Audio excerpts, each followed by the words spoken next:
walang pasok, kapalit tayo ng shock mounting. Natanggalin natin itong tornilyong dalawa. Yan, size 12 nga pala yung sukat niya, 12mm. Ayan, natanggal ko na pala yung dalawang tornilyo dito sa mga cable sa mga sa ABS, tapos sa fluid. Ang susunod natin ay ito, bali apat pala yung tatanggalin. Isa, dalawa, tatlo, apat, lima pala. 5 tornilyo bago matanggal yung front shock. Yan, ito yung next natin.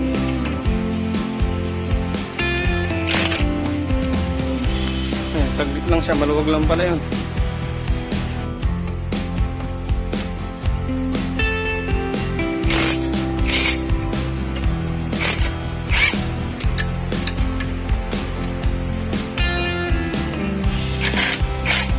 Sumusunod na siya.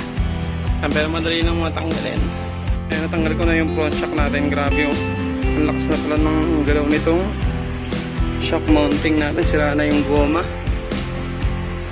Ayan, babaklasin na natin to para makabit na natin yung bago. And wala nga pala akong proper tools para pag-ipit dito sa spring car. Ginamitan ko na lang itong cargo rope natin na inialagay dito sa roof rack natin pag nagka-camping. Ayan, effective naman siya.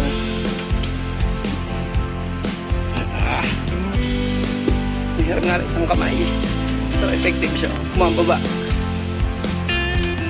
Ayan, pwede natin lubagan yan para hindi pumitik yung spring. Ayan, DIY lang para mga mura. Ayan, tanggal na. Yan, ito nga pala ipapalit natin na shock mounting. Yan, original KYB with bearing siya. Yan, papalit natin dito sa sirana.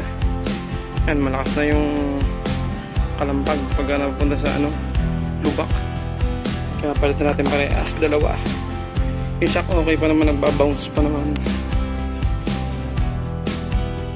Buksan lang natin yung shock mounting ito. Ayan, ito yung dalawang tornilyo nya. Then yung bearing ba ito? Oh, bearing yata. Yan yung ipapalit natin. KYB. Wala, umiikot siya. Kaya with bearing, ito yung umiikot. Hindi katulad nito. Ayan, nakapix lang siya. Ayan, ito pag gumalaw yung shock, kahit na paano maganda yung magiging play nya pag gumalaw yung coil spring kasi umiikot. Ayan natin yung bagong shock mounting itong Wigo natin. Ayan, KYB. Ayan, medyo kinalawang pala yung loob ng aking stock na tornilyo. Ayan, nilinis ko na din ang bago. Nakakabit na ang shock mounting natin. Yan, medyo madugo lang sa pagkakabit. Ay DIY pa more.